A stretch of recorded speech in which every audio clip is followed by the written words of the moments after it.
mursalin sayyidina Maulana Muhammadin wa ala alihi wa sahbihi ajma'in. Amma ba'd. Yang kami hormati Bu Imaratul selaku pembicara pada kajian Mutiara Sholihah pada siang hari ini. Yang kami hormati ibu-ibu dosen dan tentunya jamaah kajian Mutiara Sholihah yang berbahagia.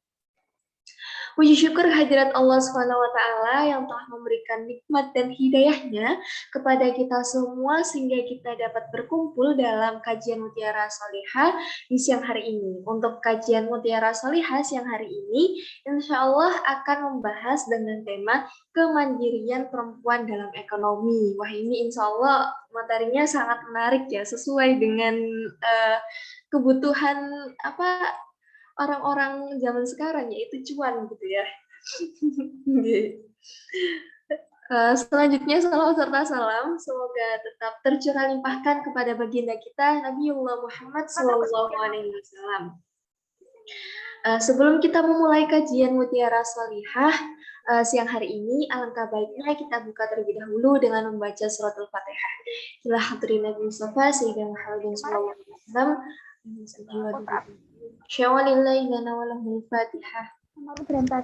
A'udzubillahi minasyaitonirrajim. Bismillahirrahmanirrahim. Alhamdulillahirabbil alamin.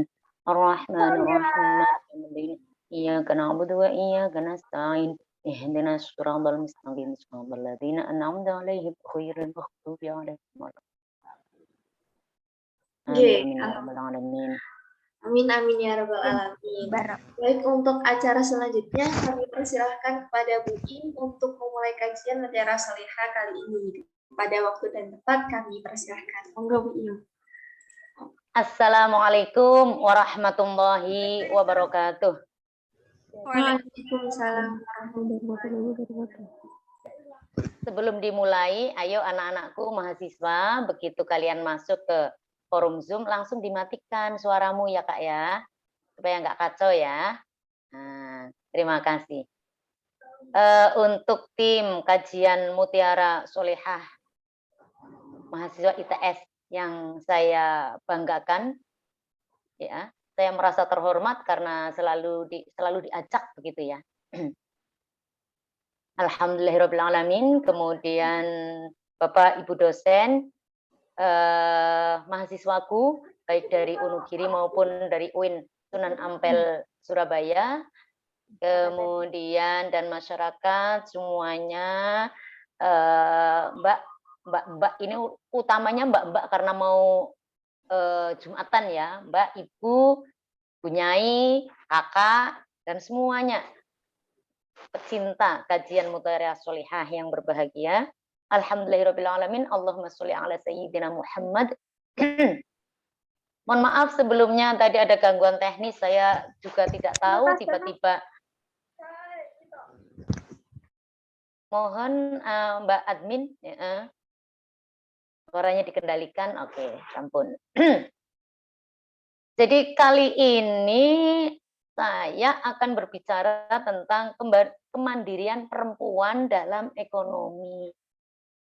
Kemarin sebenarnya ditawari sama Ning Firda, bagaimana kalau materinya ini tentang bagaimana Islam menghadapi tantangan masa depan. Nah, karena ini kajiannya Mutiara Sholihah dan kemarin ya di Lamongan dan sekitarnya telah ada gitu kan investasi bodong yang kemudian banyak sekali ya mbak-mbak mahasiswa, ibu-ibu yang kena menjadi korban begitu. Akhirnya saya kira lebih penting ya ini untuk kita semua terutama perempuan itu bisa menangkal dari investasi bodong.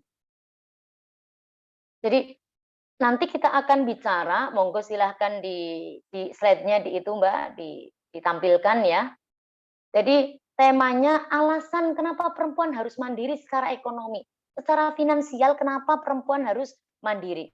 Dan yang kedua nanti cara mandiri itu seperti apa. Ya.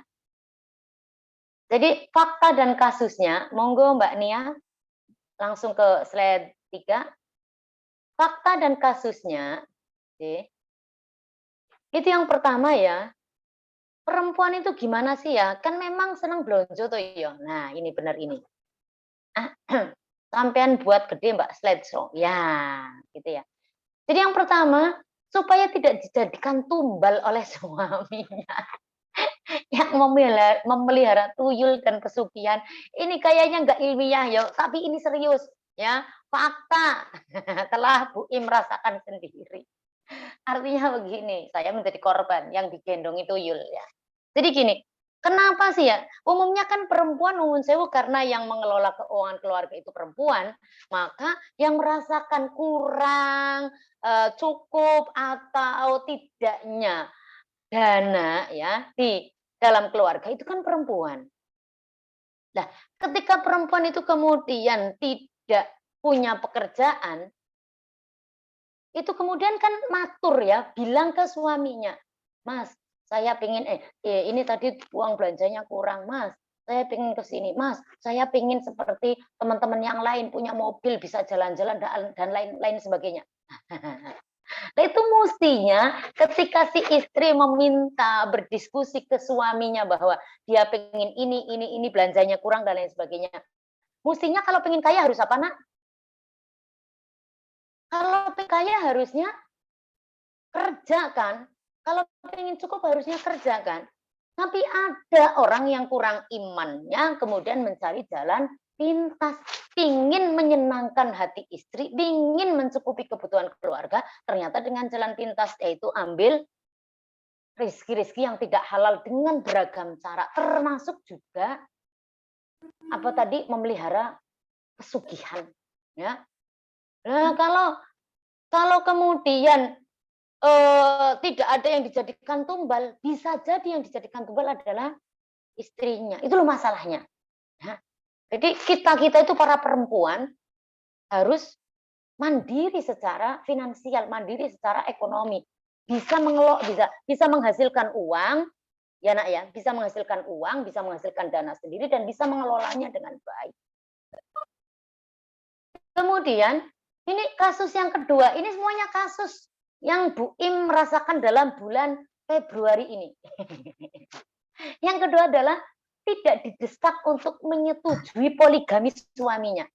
Barusan kemarin ditelepon teman dari Yogyakarta. Mbak, saya mau curhat. Curhat kenapa, Nak? Temanku, sudah anaknya 2. Kemudian suaminya mau izin poligami.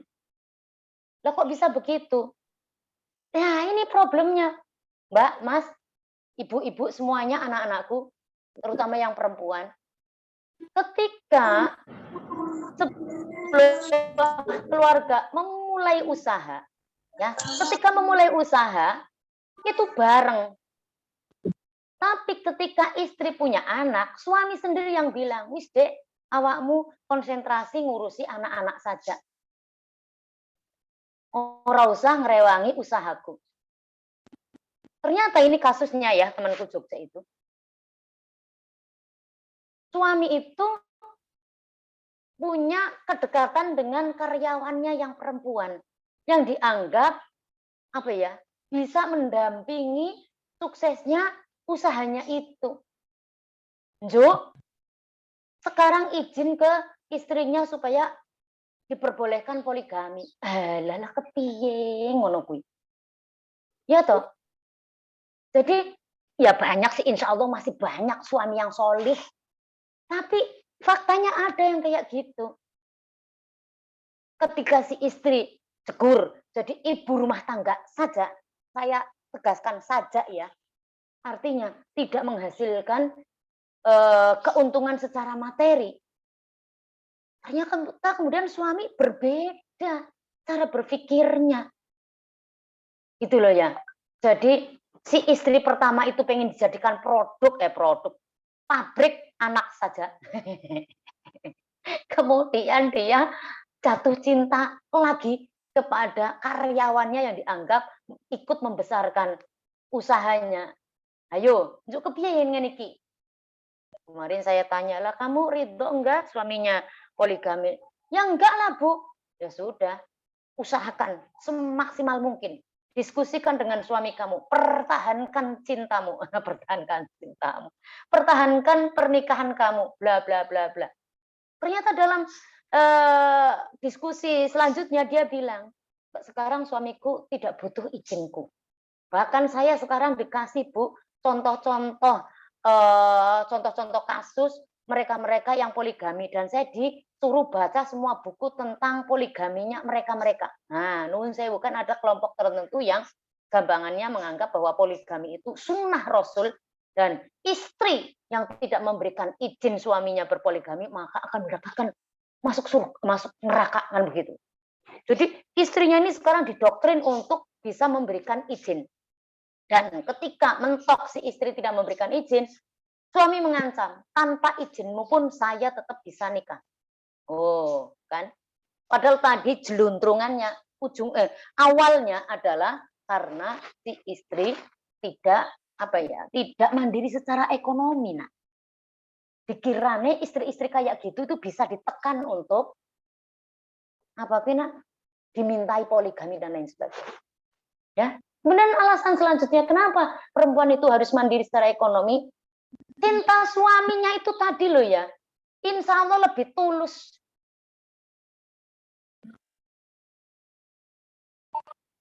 Ya, sebagai gambaran saya bekerja. Kayaknya loh, suamiku cinta mati tuh sama aku. Cinta tulusnya itu karena apa? Itu tadi bisa, maksud saya bisa untuk mengukur ya seberapa jauh suami kita itu mencintai kita, gitu. Kemudian selanjutnya, ini kenapa sih Kak Nia? Gambarku malah nggak kelihatan. Aku kan nggak ngerti. Ya yang kelihatan ini malah mahasiswaku. Coba di format yang bagus dong Kak. Tuh, yang kelihatan di layarku malah mahasiswaku. Nah ini sudah. Ngono lho nak, ngapain ayo latihan terus ya. Setiap Jumat kan sudah biasa toh mengadakan acara ini.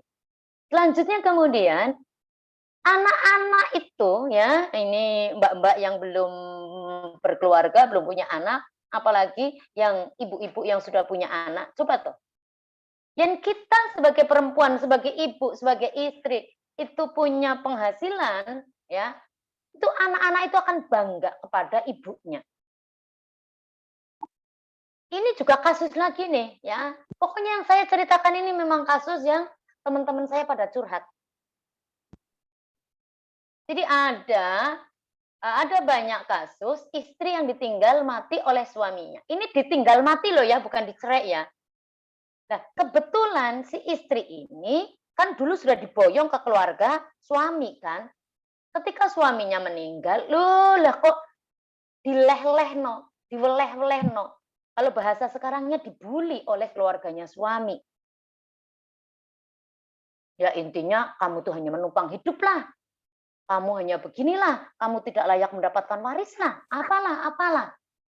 Nah ini contoh kasusnya temanku, anaknya itu ikut stres. Anaknya pada laki-laki loh. Stres karena apa? Menyaksikan betapa rentan, betapa ibunya dibegitukan begitu ya oleh keluarga bapaknya, tapi dia sebagai anak tidak bisa membela ibunya. Ibunya hanya diam saja. Padahal yang kasus temanku ini, dia itu punya toko besar. Tapi tetap dibegitukan. Apalagi kalau tidak bisa mencari atau menafkahi dirinya sendiri setelah suaminya meninggal. Nah, banyak Kak, ya dalam kehidupan itu banyak sekali contoh-contoh seperti ini. Ya, itu fakta dan kasus. Selanjutnya, slide berikutnya adalah cara mandiri. Pinter Mbak Nia, makasih Mbak Nia. Cara mandiri seperti apa? Pertama adalah tangkap peluang. Tangkap peluangnya itu digabungkan dengan kenali potensi diri dan pahami kondisinya. Kita perempuan tidak harus kok bekerja di luar. Iya toh. Sekarang itu dengan kemarin hikmah dari pandemi, banyak sekali bisnis online, kita di rumah saja, tapi kemudian menghasilkan banyak cuan, bahasanya Mbak Nia. Ya, yang penting adalah tangkap peluang. Contoh misalnya ya, kemarin-kemarin kan ngetren ya, apa-apa serba apa food apa kirim antar itu loh, apa sih namanya? Ya, saya pingin bakso, tinggal pesen diantar. Saya pingin ceplok telur diantar, gitu. Nah, kalau begitu berarti Mas Mas Taufik, Noval, kono lho, mau apa jenenge Jumatan, oh melu, gak apa-apa ya Jumatan yang cowok nggak apa-apa. Nah, itu berarti ditangkap peluang. Jadi kalau kamu Nak, ya bisa punya keahlian membuat ceplok telur setengah mateng dengan komposisi yang pas. Nah, pertama adalah foto ya, dipoto ya. Kemudian share ke grup mana? Ke grup komunitas kamu. Bisa grup keluarga, bisa grup apalah, gitu ya. Guyon, ayo siapa yang mau makan siang dengan menu ini? Akhirnya si Erlina tunjuk jari. Erlina, Ari Wulantika. Oh, saya pesen loh. Kayak gitu kan nggak usah pakai modal banyak. Nah, itu namanya tangkap peluang. Tapi harus mengenali potensi diri dan pahami kondisinya. Kita perempuan itu kadang kerja, misalnya kerja, itu ada batasan-batasan yang tidak bisa dilanggar. Atau waktu shift-nya nggak fleksibel. Ya, kita kerja jadi TU di madrasah, jadi TU di kampus juga kadang gitu kan perempuan. Atau kita punya masa-masa reproduksi, misalnya dilepen, ngerti dilepen ya? Head kita itu kadang ada yang sakit banget sehingga tidak bisa konsentrasi dalam berwirausaha misalnya. Nah, jadi tangkap peluang dan kenali potensi, pahami kondisi itu juga harus menyesuaikan. Jadi kalau mau bisnis, bisnis aja, tapi ya ojo ngawur ya. Dipetakan, mampuku seperti ini, harusnya seperti ini dan lain sebagainya. Ya. Kemudian yang ketiga, belajar dan asah terus skillmu. Misalnya saya mau buat apa nak? Pisang coklat. Ini singkatan apa? Piscok ya? Pisang coklat. Itu skillnya ya, dalam hal rasa, dalam hal olahan, dalam hal kemasan, dalam hal delivery. Delivery baru ingat ya. Bagaimana pengirimannya dan lain sebagainya. Itu diasah terus, ditambah terus supaya apa? Usahamu itu tadi bisa mendatangkan keuntungan. Jadi misalnya contoh, anak-anak yang di pondok ya, anak-anakku ya, mahasiswa yang masih di pondok, masih di asrama. Saya dulu itu di Pondok Rapiak itu ya tukang jualan, Mbak. Jualan apapun. Jualan, saat itu jualan kerudung. Itu kan saya hanya ambil tok dari tukang kerudung. Dari tukang kerudung ambil tok, kemudian misalnya ini harganya berapa? Saat itu kerudung masih murah ya. Harganya 9.000, ya nanti tak jual 1.000. Tuh. Berarti apa? Saya nggak usah modal, tinggal bagaimana saya memasarkan dan itu tadi. Walaupun kemudian banyak sekali teman-teman yang itu ya ambil dulu, kemudian dicicil lumayan. Kadang orang bayar belas nah, sampai lulus. Tapi itu setidaknya bisa apa ya? Berarti ada ya jiwa wira swasta ya di diriku ya. Kemudian yang kedua bakso.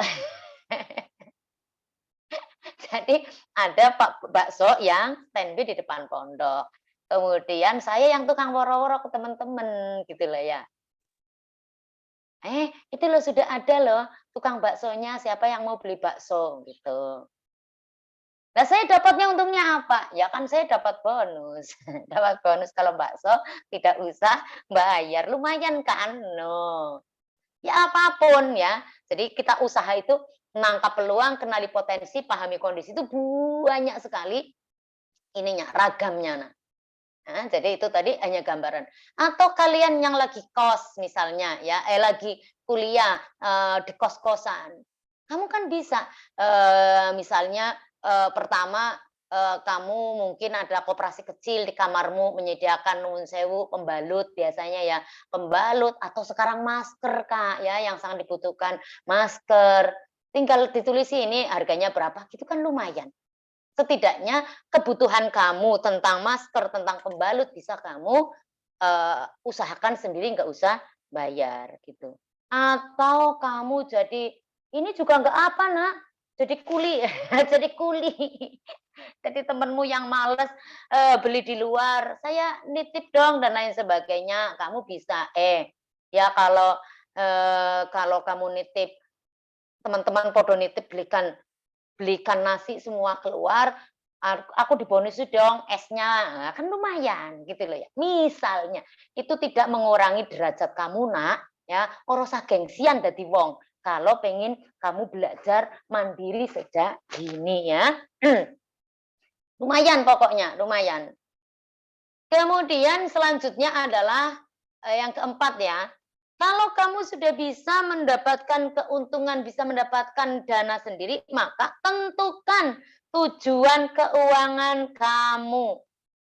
Jadi bumeh, ya, saya itu Bu, usaha lagi latihan kamu misalnya anak kos ya, itu berarti saya bisa untuk nonton film, saya bisa untuk berfoya-foya. Loh, ya jangan no.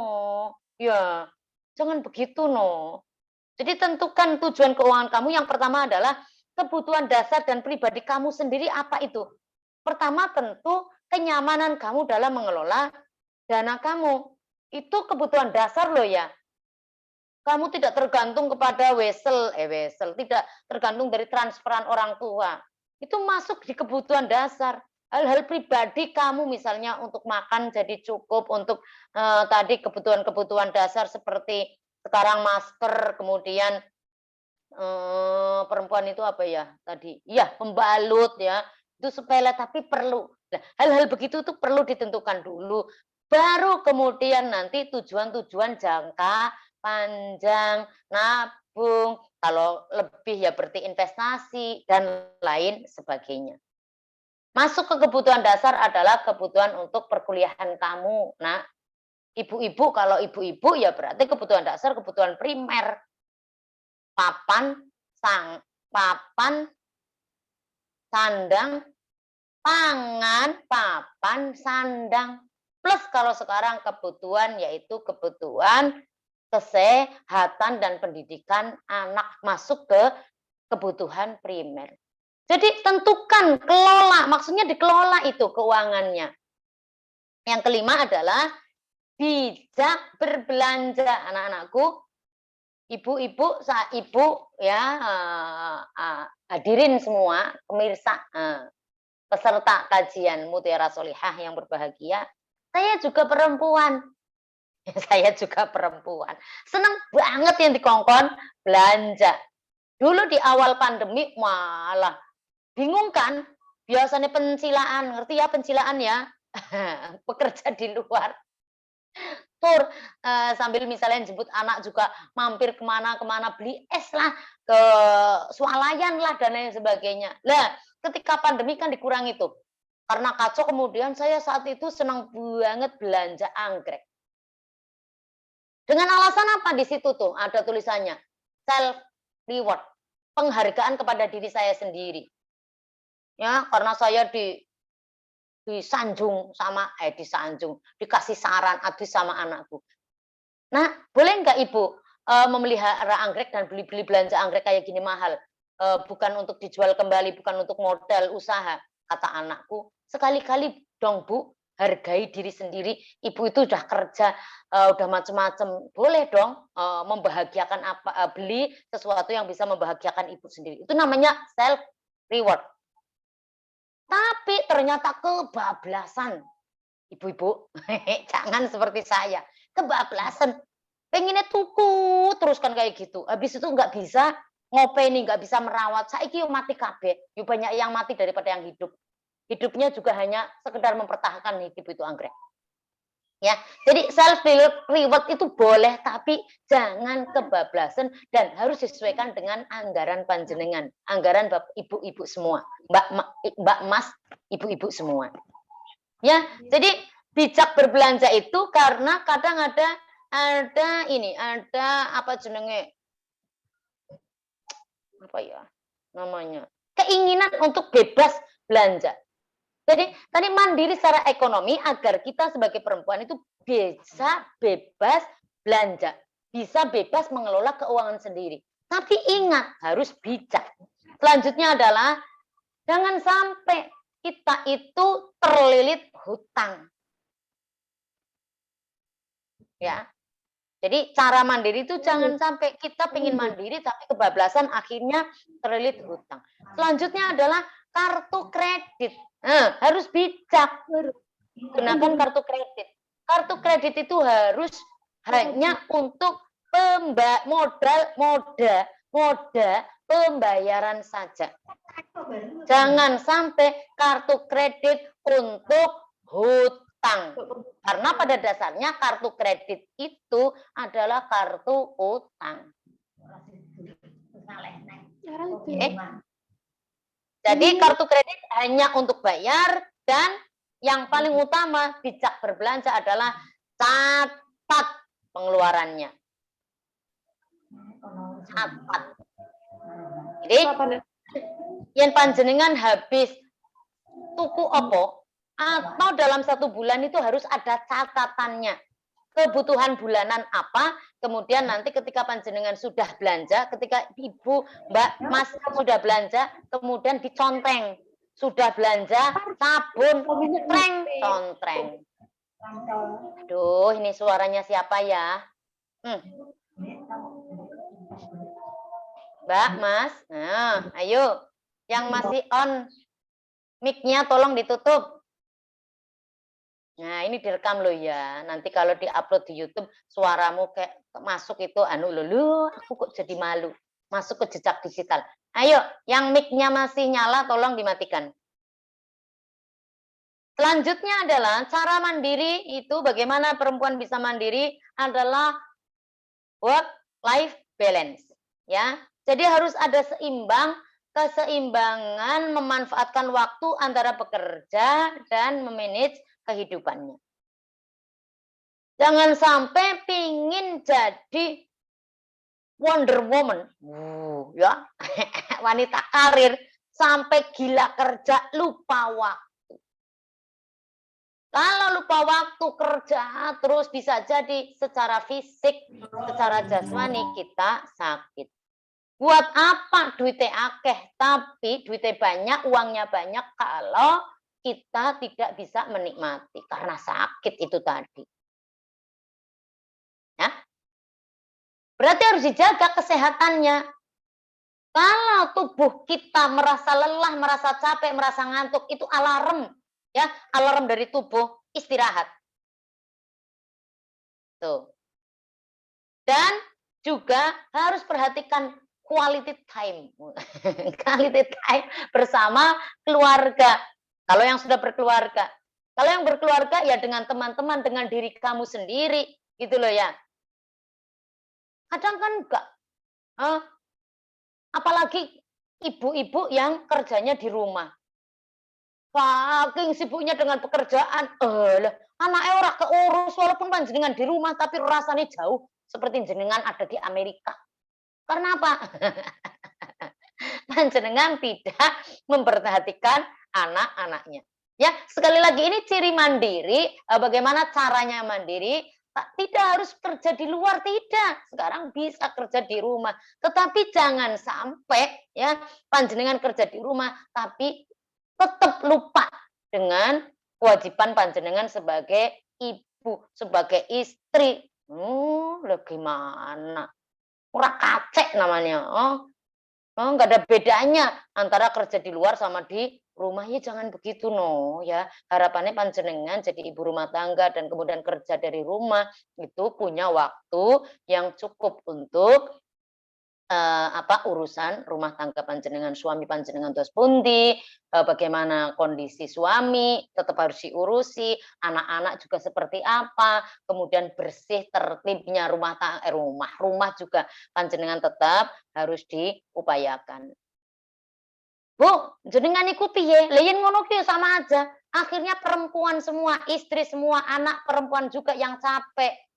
Loh, kita mengerjakan pekerjaan kan tidak harus kita kan, Mbak, Mas, Bu, ya. Tapi didiskusikan dong dengan suami kita. Didiskusikan juga dengan anak-anak cowok kita, ya. Kemudian diatur, maksudnya kita itu perempuan yang mengatur. Kita sempat mengerjakan sendiri, alhamdulillah. Kalau tidak sempat, ya itu kan sudah ada pos-posnya. Yang nyuci piring suami, yang nyuci baju suami misalnya, yang nyapu saya sebagai ibu atau anak saya yang perempuan, yang masak mungkin bisa juga suami. Lah ibunya ngapain? Lah ibunya kan lagi punya anak kecil, gendong dan lain sebagainya. Misalnya. Atau kalau memang panjenengan sama-sama sibuk kan bisa punya asisten rumah tangga. Ngono ya, ya. Ibu, anak-anakku semua. Kemudian yang ketiga, cara mandiri itu adalah yakin. Berdasarkan survei tadi tak cari di internet surveinya siapa sih ya, nggak ada singkatannya dan nggak ada lembaganya, jadi saya nggak mencantumkan ini. Tapi dari survei tersebut respondennya yang berpartisipasi dalam survei itu 750 eksekutif perempuan. Dan ternyata dari 750 itu 75%-nya. 75%-nya itu berarti piro? 10%-nya kan 75 ya. Ya mesti ae. Ya banyaklah pokoknya ya, sekitar berarti 75%-nya piro Bu 75%-nya? Sekitar 600-an ya, 600-an orang ya, itu mengalami imposter syndrome. Kecenderungan untuk ragu terhadap kemampuan diri ini para eksekutif yang perempuan dan mengecilkan kesuksesannya sendiri. Artinya nggak yakin ngono loh. Kurang pede. Wah, aku mah hanya seorang perempuan. Wah, aku mah begini. Wah, nggak mungkin aku akan berhasil. Keberhasilanku itu kan karena ini. Nah, ternyata begitu. Padahal kesuksesan sebagai perempuan yang akan bisa mandiri secara ekonomi, secara finansial itu butuh pede. Butuh pede dan bisa mengatasi rasa malasnya. Ini harusnya yang ditekankan adalah itu di bawah tuh. Perempuan itu bisa berdaya dan mandiri secara finansial. Perempuan itu harus bisa berdaya dan mandiri secara finansial. Yes, itu harus ditekankan di diri kita semua. Selanjutnya itu kemudian, lah kalau mau bisnis seperti apa? Ini masih lanjutnya yang kemarin Mbak Nia, yang muslimah preneur ya, pengusaha muslimah yang bisa berwira swasta atau wira swastawan perempuan itu seperti apa? Kalau mau bisnis itu tentang aksi. Ojo kakean mikir, ayo saja, mulai saja. Itu. Ini tadi kan caranya mandiri sudah. Kemudian yang selanjutnya kalau mau bisnis, ayo. Udah ganti loh, Nduk, slide-nya, Nduk. Jadi kalau mempunyai rencana berwirausaha, ya segera lakukan. Tidak harus muluk-muluk. Yang penting kalau mau jualan, jualan saja dulu. Misalnya mau jualan gorengan. Loh kok sing diributke gerobake gorengan kudu sing apik. Harus yang bagus dulu. Lanjut. Kapan mulainya kalau modalmu cekak? Ya kalau modalnya terbatas kemudian yang dipikirkan adalah sesuatu yang nggak penting, lah kayak mubazir. Ya, tidak harus muluk-muluk dulu. Yang penting jualan, kalau mau jualan dulu. Ya, brandingnya nanti bisa dikerjakan sambil jalan. Misalnya saya mau jual gorengan tahu. Jualan aja dulu. Sambil tambahkan belajar, tambahkan skill kamu, kemudian di branding nanti ya loh. Kok ternyata ya lumayan ya pangsa pasarnya, pelanggannya kok lumayan. Kemudian sampean mikir branding, bedanya apa tahumu dengan tahu yang lain. Misalnya begitu. Bu, kok contohnya tahu tuh Bu, minyak goreng mahal. Ya kalau minyak gorengnya mahal, yang kemarin misalnya jual gorengan harga, kalau di Bojonegoro masih banyak loh ya, gorengan satunya itu 500 ya. Misalnya harganya kemarin 500 ya karena minyaknya mahal ganti harganya 600 atau ukurannya tetap 500 tapi lebih kecil. Ya, Nabila Darojah ya. Oh, kalau kamu mau usaha apa, rasa kakek mikir, mulai saja. No. Kemudian luruskan niat, ya. Luruskan niatnya. Penting semuanya niatnya ibadah. Saya ulangi ini kemarin sebenarnya sudah tak bahas, tapi ini tak elingke meneh. Karena apa? Biasanya perempuan tuh yo sudah dikasih kebebasan untuk mengekspresikan dirinya. Menunjukkan eksistensinya. Ini bahasanya mahasiswa. Kalau bahasanya ibu-ibu, saya ingin menunjukkan bahwa perempuan, saya sebagai perempuan juga bisa mendapatkan uang. Luruskan niatnya, karena ibadah berarti karena nanti kalau kalian anak-anakku yang sudah menjadi istri, sebenarnya nafkah itu kewajiban suami, berarti niatkan membantu suami, membantu nafkah keluarga. Karena niatnya itu, maka diskusikan dengan anggota keluarga kamu, dengan suami kamu, bagi yang sudah bersuami. Kalau saya bisnis seperti ini, bagaimana, didiskusikan. Dan yang kedua, jangan sampai nanti kalau kamu sudah sukses, mendapatkan penghasilan sendiri, lalu kamu sombong, tidak taat pada suami kamu. Na'udzubillah min dzalik.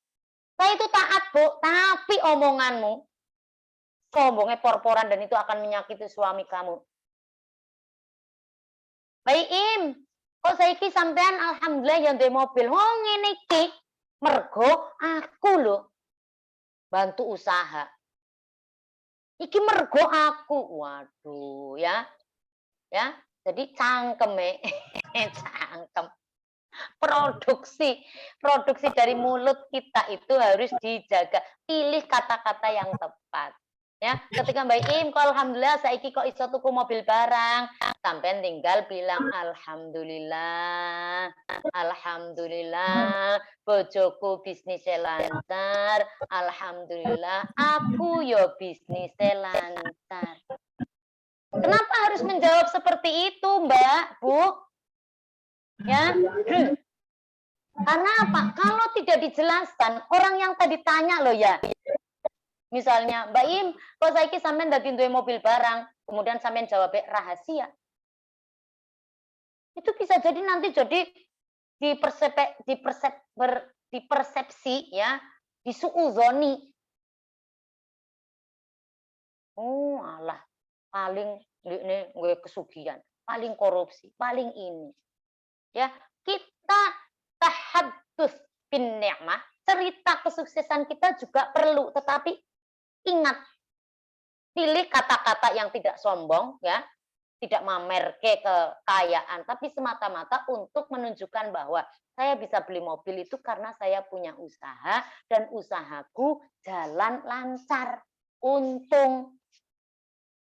Gitu loh. Supaya apa? Supaya orang yang punya sifat iri dengki itu bisa tahu dan enggak jadi iri.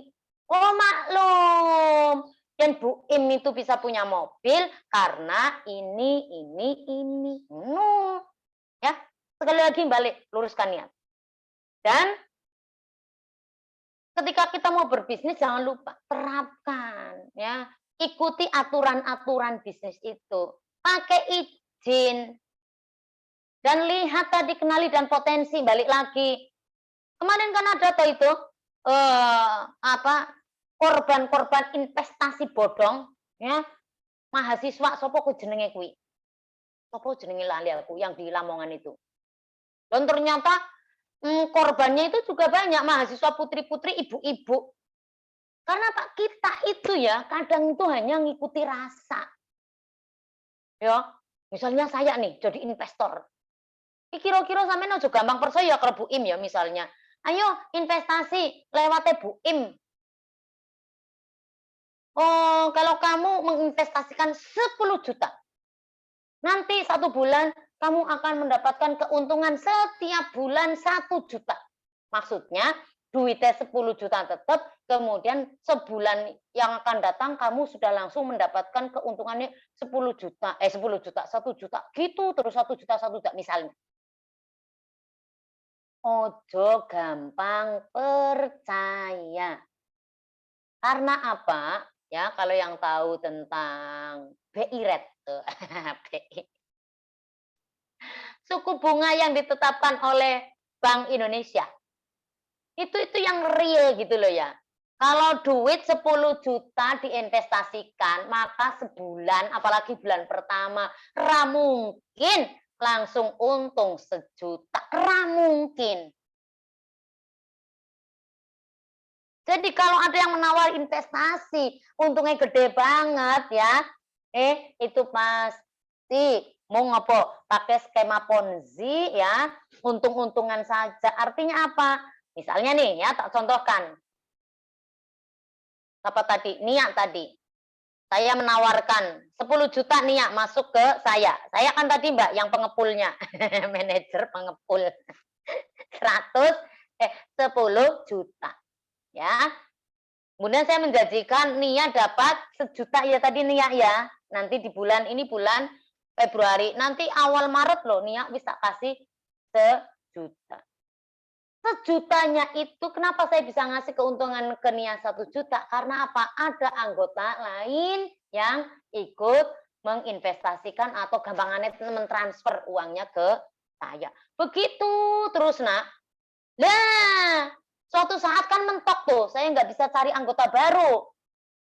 Akhirnya nggak ada yang bisa kukasihkan kepada Nia dan kawan-kawan. Semuanya begitu.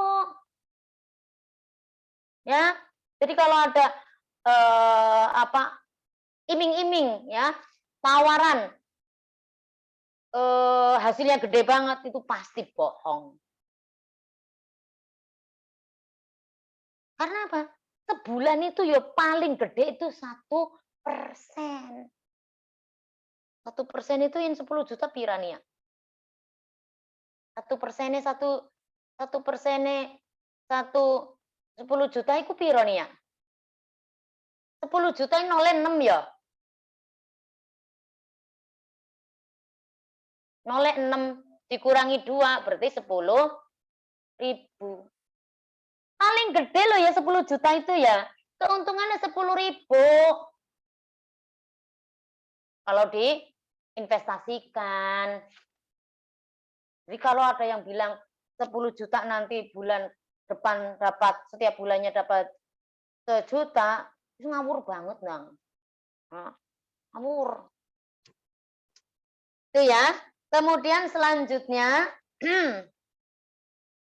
tentang perlunya tadi manajemen usaha. Yen panjenengan sudah punya usaha, sudah bisa menghasilkan uang, maka yang perlu adalah manajemen usaha, yang paling penting adalah manajemen keuangannya. Slide-nya diganti Mbak Nia. Apik banget ya. Apik banget. Mohon izin mahasiswaku yang kemarin tentu. Yang saya pokoknya ada template bagus, kemudian dimodif padu-padankan jadilah cantik begini. Cara mengelola ya. Jadi manajemen usaha itu cara mengelola sumber-sumber dana dan mengalokasikan dana tersebut secara efektif efisien dalam kegiatan usahanya. Tujuannya adalah untuk memaksimalkan keuntungan. Hal yang pertama adalah yang di bawah itu. Yang harus dilakukan adalah pisahkan dana pribadi dengan dana usaha kamu. Contoh saya tadi kecil-kecilan ya, usaha jualan kerudung. Saya jualan kerudungnya pakai konsinyasi. Konsinyasi apa konsinyasi? Jadi saya ambil di bakul kerudung, kemudian ambil misalnya 10, harganya berapa, itu per bijinya, per lembarnya harganya berapa, nanti saya dapat untung. Misalnya tadi ya, saya ambil harga 9.000, kemudian saya jual, untungnya berarti 1.000. Lah, ini kalau kamu tidak mengelola dana usaha kamu, dikirane 10.000 duitmu kabeh, enggak. Ya toh, untungmu mung 1.000 kuwi mau. Harga asli, harga kulaan yang kamu pinjem, yang barang yang kamu pinjem tadi kepada tengkulak pertama ya, atau distributor gitu, itu harus dibayarkan dulu. Kemudian 1.000 tadi pun, itu jangan dicampur ke keuanganmu, di dompetmu. Kamu pisahkan, 1.000 iki keuntungan dari jual kerudung. Misalnya begitu, harus dipisahkan. Cara misahkan gimana Bu antara keuangan pribadi dan keuangan usaha? Mulai dari rekeningnya, ya, mulai dari rekening sendiri. Saya misalnya punya rekening ada di BRI, di BNI, di BTN misalnya atas nama pribadi. Ketika saya harus memulai usaha, maka saya harus buka rekening sendiri atau pilih salah satu rekening yang khusus untuk usaha. Ya, udah sok-sokan tapi ya misalnya wong biasa saja kamu tuh masih kuliah, masih latihan.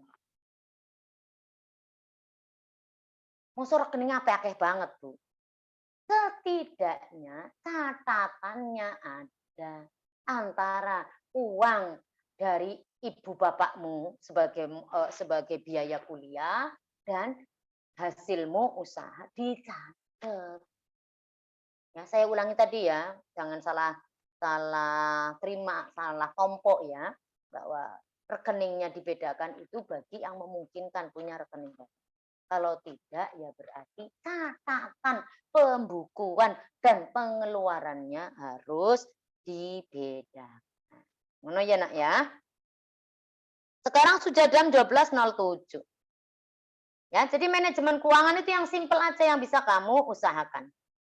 5 langkah pisahkan dana perusahaan dan pribadi ya. Jadi buat pembukaan terpisah tadi ya, sudah ya. Ke rekeningnya, transaksinya, administrasinya. Jadi kalau rekening tidak memungkinkan, setidaknya tadi transaksi dan administrasinya berbeda. Yang kedua, menyusun anggaran perusahaan untuk periode tertentu. Susun anggaran masih tetap iya. Nyusun anggaran untuk kebutuhan tertentu itu jadi supaya bisa meningkatkan usahamu. Misalnya tadi ya yang paling sederhana jualan gorengan. Di bulan ini itu keuntungannya ternyata 1 bulan lumayan 5 juta misalnya. Kemudian nanti di bulan Maret kamu sudah buat nyusun anggaran, artinya apa? Apakah mau ada penambahan produk, kemudian targetnya seperti apa dan lain sebagainya. Jadi nyusun anggaran dan laporan itu tidak harus memulai ketika usahanya itu udah gede, enggak, justru sejak awal. Gitu ya.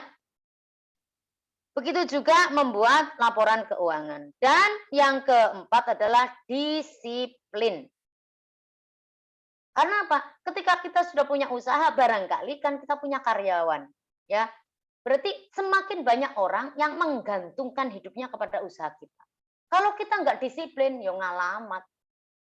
Kemarin itu, sini itu udah ada loh ya, penjual gorengan yang enak banget loh. Lah kok ternyata banyak bertahan 3 bulan, mari kue bangkrut loh. Karena apa tadi? Nggak disiplin, nggak bisa memisahkan keuangan, dana usaha dan dana pribadi. Kemudian juga supaya bisa memisahkan gaji dirimu sendiri. Nah, gaji dirimu sendiri itu pisahkan uang pribadi tadi. Kalau kamu butuh dibayar sebulannya, tadi misalnya keuntungannya sebulan 5 juta. Kamu pengen dapat gajinya 3 juta. Berarti yang 2 juta cek akeh.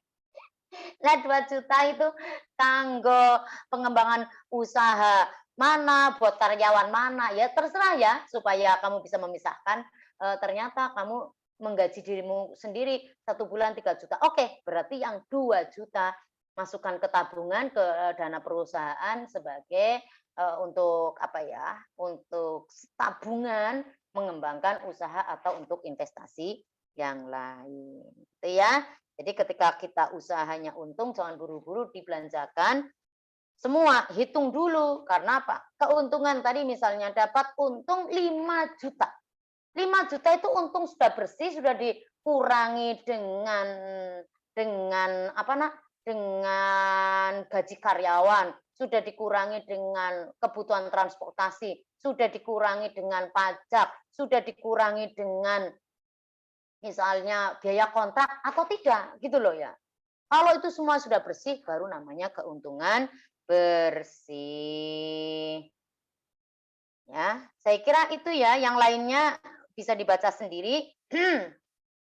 Jadi yang paling terakhir di slide 12, jadi pentingnya mandiri finansial tentu kita bahagia sebagai perempuan bisa mengelola, ya yang ini, mengelola dananya sendiri, kemudian tentu kita bisa mandiri ya. Mandiri itu artinya apa? Enggak selalu bergantung kepada orang lain, dan yang ketiga adalah kita bermartabat, kita terhormat, kita keberadaan kita di keluarga. Kalau yang sudah bersuami, kita diajak diskusi. Karena apa? Kita juga ikut membantu keuangan atau manajemen keuangan keluarga. Saya kira itu ya, kita bisa dilanjutkan untuk diskusi. Yang jelas saya berharap nanti jam 12.30 sesuai dengan waktu yang ditentukan kita sudah bisa selesai. Saya kira itu Mbak Nia, terima kasih. Baik, terima kasih banyak ya Mbak. Ini kalau saya dari tadi udah banyak catatan-catatan kecil ini yang sangat menarik ini. Kalau saya sendiri sih Bu Im ya, kayak semangat banget gitu kalau bicara tentang cuan gitu. Soalnya cuan itu kayak membuat bahagia kan, tanpa cuan Iyalah. tidak berwarna. Oke, langsung aja monggo untuk ibu-ibu dosen atau untuk ini para mbak-mbak sekalian, apabila ada pertanyaan bisa langsung bertanya ya, bisa langsung raise hand atau menulis pertanyaannya di kolom chat Zoom. Ya monggo, monggo.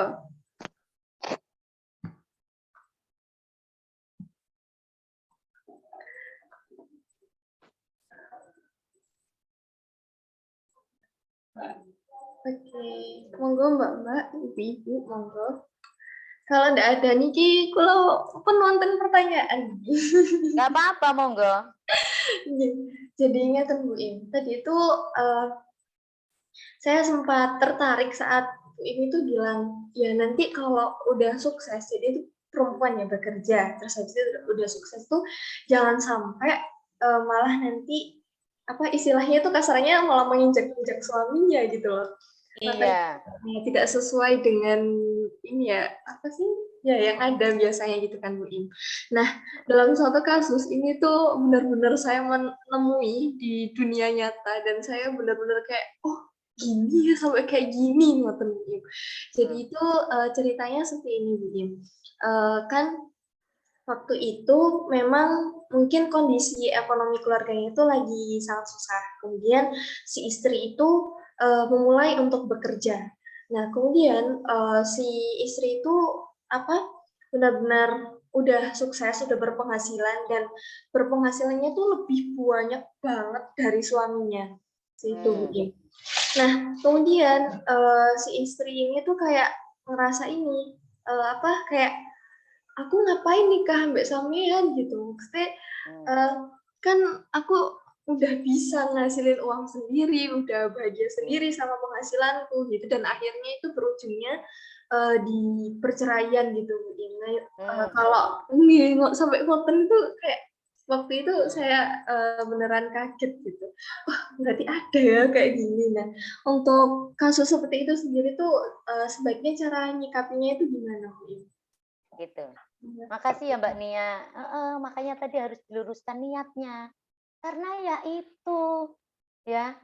Jadi perempuan itu tadi sudah harusnya kan berterima kasih ya diberi akses gerak gitu kan di ruang publik atau dia kemudian mandiri secara finansial. Tapi kebablasan Mbak Nia. Akeh sing ngono Mbak Nia. Ya. Makanya kan nuwun sewu dulu ya nuwun sewu dulu nuwun sewu ketika ada sertifikasi guru, dosen, itu kan naik tuh perceraian. Dulu saiki wis landai maneh. Karena itu tadi, ya. Makanya harus diluruskan niatnya Mbak Nia, ya.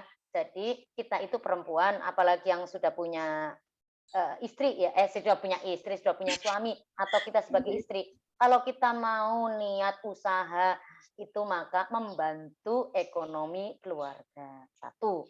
Yang kedua, tetap bagaimanapun dalam keluarga muslim, keluarga Islam itu yang bertanggung jawab terhadap nafkah adalah suami dan yang menjadi kepala keluarga adalah suami.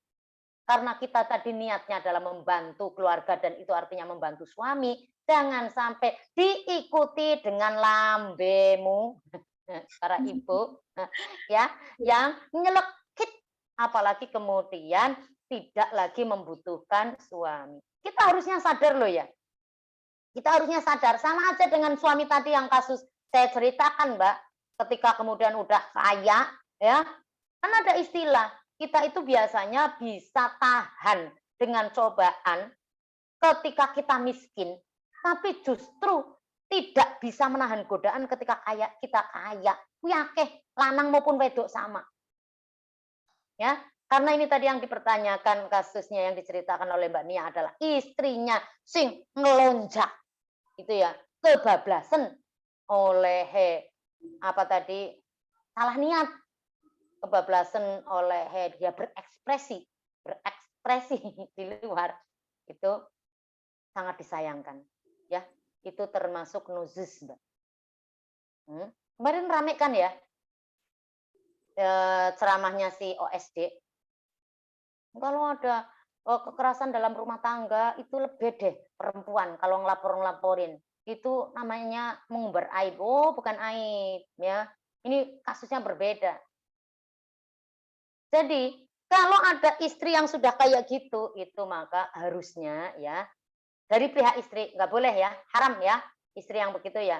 Tapi kalau kemudian bagaimana harus mensikapi kalau kita sesama teman, sesama perempuan ya ngelingke, menasehati kalau bisa. Kalau enggak dan akhirnya terjadi perceraian, itu perceraian yang dilaknat. Karena apa? Sebabnya adalah si istri tidak lagi menghormati suami, gitu ya.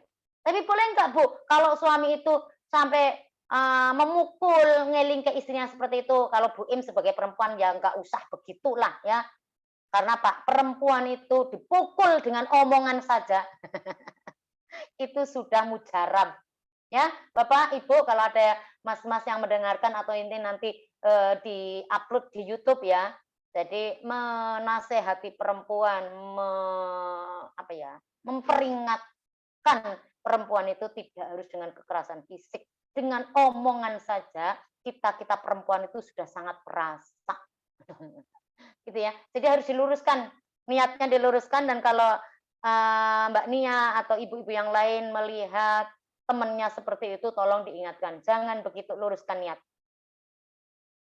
Dan harus kembali bahwa mestinya dia sukses itu kan mergo suaminya siapa, istrinya siapa. Jadi kalau suami ya, misalnya kok kebetulan gara-gara menikah dengan Mbak Nia kok rezekinya lancar lah, itu artinya rezeki keluarga, rezeki Mbak Nia yang dilewatkan oleh suami. Kalau kemudian Mbak Nia yang sukses ya setelah menikah dengan Kang Agus, Mbak Nia harus sadar bahwa ini rezeki keluarga. Saya mudah, saya sukses itu karena ada dukungan dari suami, ada doa dari suami. Begitu juga sebaliknya. Insya Allah tidak akan muncul sombong itu, Mbak. Itu ya Mbak Nia. Iya, alhamdulillah pun terus ya Bu Im. Tapi Niki kalau setuju banget kayak perempuan itu entah kenapa ya Niki emang kodrat nopo ya nopo gitu kan mesti apa-apa itu dipikirnya itu sama perasaan gitu loh. Jadi itu nggak mendahulukan akal, mendahulukan perasaan perempuan. Jangan begitu, enggak juga ya. Iya. Kenapa ya? Jadi tentang struktur otaknya perempuan. Jadi melenceng tentang struktur otaknya perempuan itu kan memang berapa ya, lupa ya, saya lupa sih belajar tentang itu. Intinya 3 kali lipat, perempuan itu pengen mengungkapkan isi hatinya, baik dengan omongan, dengan verbal, maupun dengan catatan. Itu kenapa kemudian perempuan ki akeh omongi, oke. Dan tentang, hadis yang mengatakan perempuan itu lebih banyak rasa daripada akalnya ya, ya jangan ditelan mentah-mentah lah. Artinya apa, ya memang, laki-laki itu lebih rasional, kemudian perempuan itu pakai rasa.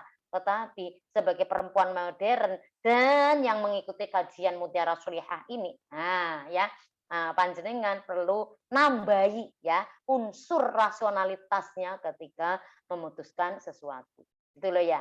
Jadi kalau kemudian mau dicari perbedaannya antara laki-laki dan perempuan kan nggak pernah habis, Mbak. Tapi bagaimana kemudian kita sebagai perempuan harusnya semakin apa ya, kalau memang dianggap kekurangan perempuan memikirkan segala sesuatunya dengan rasa, maka kita sadar, ojo mung rasa tok, tapi perlu juga rasional ya. Jangan emosinya yang dikedepankan, tapi juga akal dan otak kita juga perlu jalan. No, Mbak Yu ya.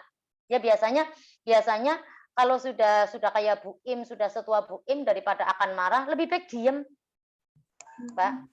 Iya. Karena apa? Banyak laki-laki kan nggak suka wong omong akeh kan, Mbak ya. Sementara perempuannya ngomongnya akeh kan, Mbak.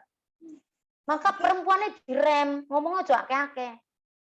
Karena apa? Karena kakean kuwi ya, itu terlalu much.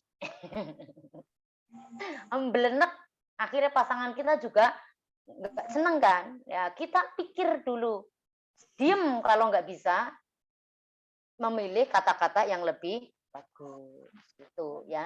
Jadi bahwa perempuan lebih mengedepankan emosinya daripada akalnya ya, saya kira tidak tidak selalu benar juga sih Mbak ya. Jadi kalaupun sampai percaya itu ya berarti ayo kendalikan, mulai sekarang kendalikan ya, tekan emosi, diem, istighfar, baru kemudian mengungkapkan apa yang ingin dikatakan gitu ya. Monggo Iya. ini lapo mahasiswa kurang podo takok iki. Ya monggo mbak-mbak yang lain. Iya. Untuk menanggapi hal yang tadi berarti eh, untuk di zaman sekarang itu ya harus beradaptasi juga ngoten ya Bu ini. Iya, iya, ya. Jadi kembali ke banyak sekali perempuan menjadi korban. Ya, sejak dulu perempuan kan selalu masih ada stigma ya, warga negara kelas 2 kan ya. Padahal bagi Bu Im kan enggak ya. Kemudian untuk supaya perempuan itu bisa mandiri secara ekonomi tadi sudah sedikit saya jelaskan, tetapi kemudian ojo kebablasan, ojo kemaruk ya. Pengen mandiri secara finansial, yang kemarin korban yang di korban 2 kakak adik di Tuban, itu korbannya si Samudra, Samudra Mbak Zahra Anissa kuwi, sing Lamongan kuwi, itu sampai 157. Jadi dia itu sudah ini Mbak, sudah punya bisnis ya, online kayaknya itu bocah 2 itu. Plus dengan uang-uang apa kemarin itu, beasiswa karena dia kuliah mau dapat dapat beasiswa kelompok ke 157 Mbak Raib. Itu artinya apa? Karena dia tidak waspada terhadap investasi bodong ya. Mestinya kalau mau berinvestasi cek ke OJK ya 081 157 157 157. Itu WA-nya, Mbak. Ya, 081 157 157 157. WA tanyakan. Jadi perusahaan ini atau sekarang yang lagi tren itu kan apa Mbak, kayak Mbak? Ditutupnya binomo. Kemudian banyak sekali robot-robot trading yang ternyata itu penipuan. Nah, sebelum Anda berinvestasi, sampai tanyakan tuh ke OJK, kemudian telusuri Bapepti ya, Badan apalah lupa, Badan Pengelola Perdagangan Berjangka Komoditas kalau nggak keliru ya. Jadi misalnya ada Bitcoin, ada uang-uang dalam bentuk kripto. Kalau nggak paham ora usah, Mbak Intania, Mbak Nia, ya. Artinya apa? Kalau kita mau investasi-investasi yang kayak gitu, ya pengen mandiri secara finansial, padahal kita nggak tahu jeluntrungane, ya namanya bunuh diri. Lebih baik usaha sing real-real tadi ya, jualan gorengan atau jadi reseller produk kosmetik atau apa Mbak umumnya mahasiswa itu? Niki, kebanyakan makanan sih Bu. Makanan ya, lah ya itu kan real ya Mbak, bisnisnya real ya, gitu aja ya, gawe cireng ya. Bu Im itu dulu anak-anakku kalau pesen cirengnya di Surabaya loh Mbak. Ngerti cireng kan Mbak? Nggih. Oh cireng, aci goreng atau tahu bakso, pesennya di Surabaya Mbak. Nah, gitu lebih baik bisnis-bisnis yang real kayak gitu Mbak. Ya, daripada melu investasi pakai robot-robot trading kurang ngerti babar blas. Oh. Gitu ya. Monggo yang lain, Mbak Sulis gak tanya ta? Lailatul Maghfirah gak tanya, Nabila Daroja. Oh, kayaknya wong takok. Reni Dwi. Monggo nak, masih ada waktu tuh 4 menit ya Mbak Intan. Nggih. 4 menit lagi. Nela, Aidatun Nafisa, kalau kamu tanya itu nanti masuk loh nak nih YouTube nak. Ya Mbak ya, Mariki kan nanti di-upload. Monggo nak. Nanti kalau ada yang tanya langsung di ini Mbak, di highlight Mbak. Biar kelihatan. Zumratul Latifah, Sofi. Ya Allah, anak-anakku itu podo ngrungokke tenanan kok turu tok to yo.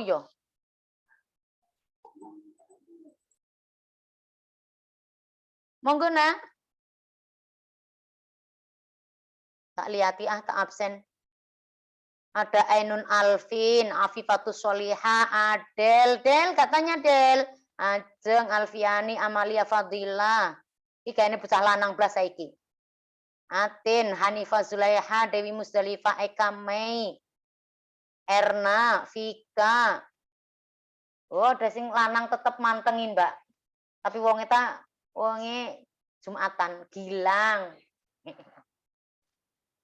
Ada Taufik, Sumratul Latifah, Puji Astuti. Ji, apa takok apa? Monggo. Wis ketok Mbak Nia. Kane sing takok Mbak Nia. Ini memang yang tak kasih tahu hanya mahasiswa Bojonegoro, Mbak. Biasanya kan ada Mbak Siti Karomah mau tanya, monggo.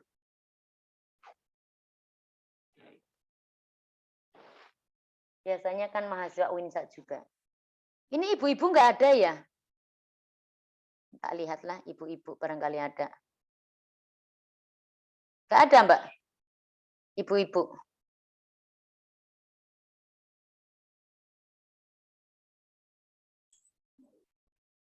Iza Nuraida, ini saya nggak kenal siapa, monggo.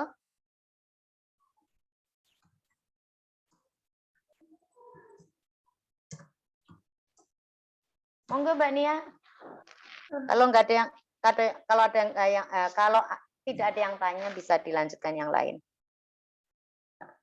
Iya, buat niki sesi tanya jawabnya dicukupkan apa ya napa Bu? Lah monggo kok mahasiswaku kok nggak ada yang tanya ya. Nggih. Padahal kalau tanya itu nanti tak kasih nilai sendiri loh, Mbak Nia. Tapi saya belum ngomong sih sama kelas ini. Ini kelas anyar, kemarin tidak. Aku tidak ngajar di kelas ini. Niki wonten kalau wonten niki bahasan menarik. Biasanya kan kita kan kalau belanja sekarang seringnya di Shopee. Iya. Yeah. Nah di Shopee niku wonten niki Bu Im. Ada yang baru itu namanya itu ini affiliate, jadi program affiliate gitu. Nah sama kayak ini. Jadi itu nanti itu kita itu dapat penghasilan di Shopee dengan cara nanti kita mempromosikan berbagai produk-produk gitu di media sosial, nanti bikin konten-konten gitu, terus habis itu imbalannya itu nanti itu bakalan dibayar 2,5% hingga 10% oleh Shopee gitu. Jika mempromosikan produk ke penonton-penonton di media sosial gitu. Nah, ini Produk-produknya Shopee.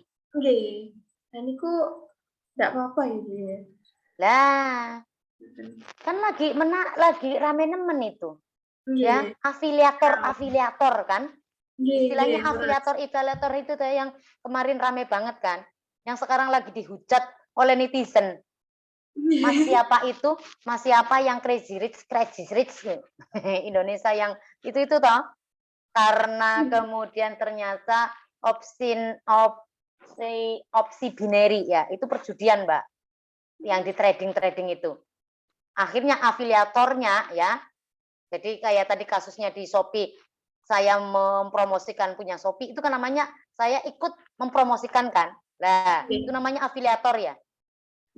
Nah, kalau memang tidak menipu, misalnya kayak di produk Shopee begitu, itu kan namanya dia mendapatkan jasa karena ikut mempromosikan. Dan itu boleh. Perusahaannya jelas ada, ya tentu, produknya ada, tergantung orang itu mau beli atau tidak. Iya toh? Berarti kita itu hanya mempromosikan. Kita mendapatkan jasa atau fee dari usaha kita tadi. Boleh nggak, Bu? Boleh. Karena apa? Faktanya ada. Ya. Yang jadi masalah kan kemarin yang afiliator itu. Gitu loh ya. Sudah. Kalau pengen kaya, ikutlah. Pakai produk ini, bla bla bla bla, sudah dibuatkan konten lewat YouTube, DLLLL. Lihat, ternyata itu investasinya bodong kabeh, ya toh. Akhirnya kemudian dihujat.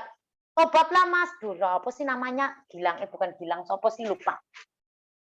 Tobatlah Mas, jangan begitu, kasihan itu orang-orang yang pengen kaya, ngikuti promosi, sosialisasi atau afiliasi kamu ya. Ternyata akhirnya rugi, DLLLL gitu kan, Mbak? Ya. Jadi kembali yang kamu tanyakan itu memang lagi viral banget.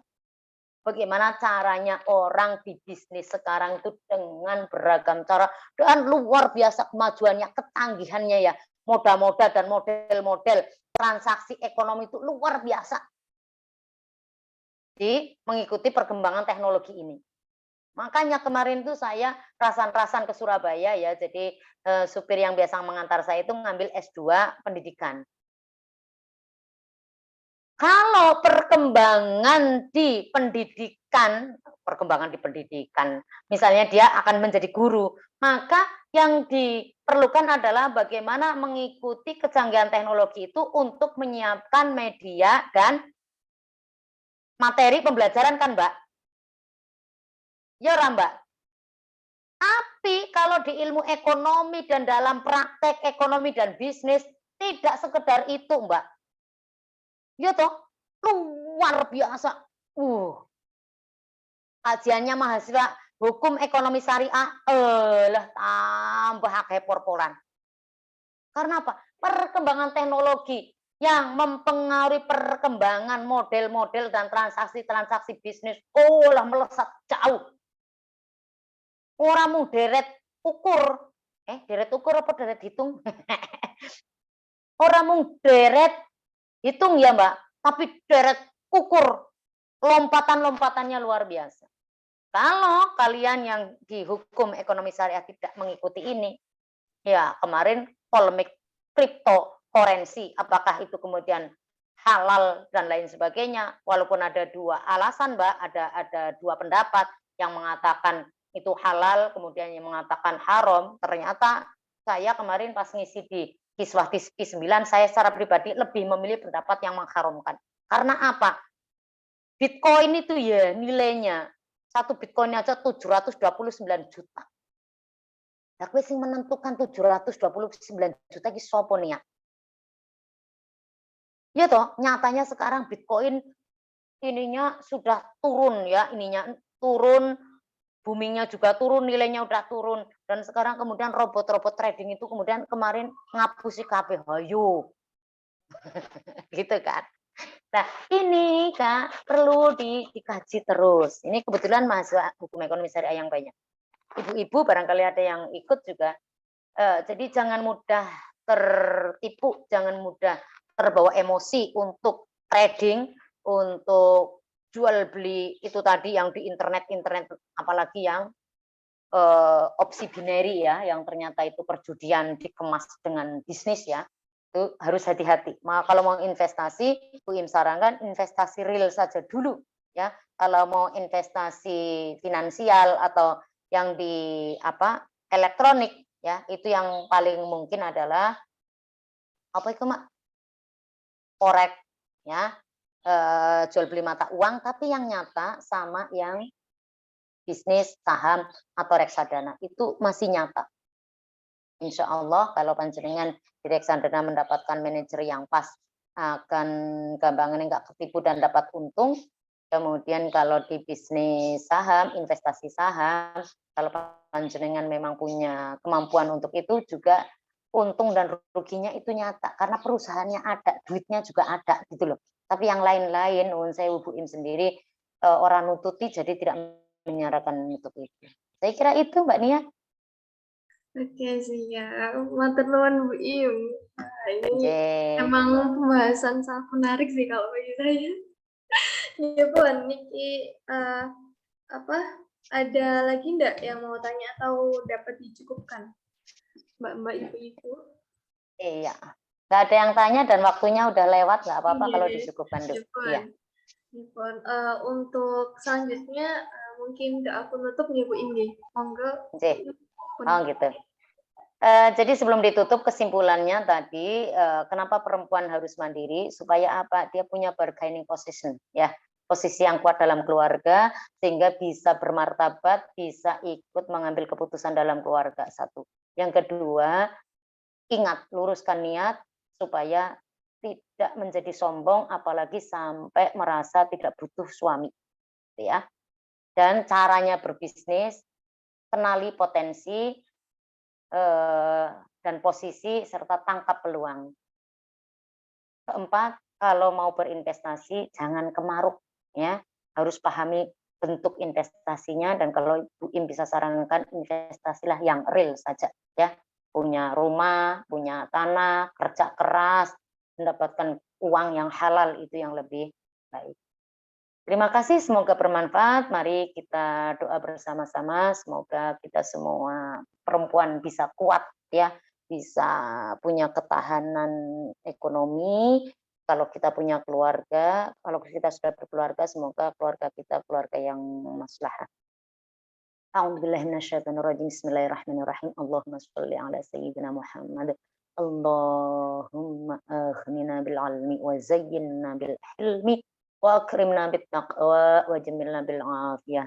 Rabbana hab lana min azwajina wa dhurriyyatina qurrata a'yunin waj'alna lil muttaqina imama. Rabbana atina fid dunya hasanah wa fil akhirati hasanah wa qina adzabannar. Wassallallahu ala sayyidina Muhammadin nabiyil ummi wa ala alihi wa sahbihi wa baraka wasallam. Subhana rabbika rabbil izzati amma yasifun wa salamun alal mursalin walhamdulillahi rabbil alamin. Terima kasih, semoga bermanfaat. Wallahu muwaffiq ila aqwamit thoriq. Wassalamualaikum warahmatullahi wabarakatuh. Waalaikumsalam warahmatullahi wabarakatuh. Wabarakatuh. Sebelumnya Niki wonten sesi dokumentasi nggih sebelum saya tutup. Oke. Untuk Mbak-mbak dan ibu-ibu yang mau on cam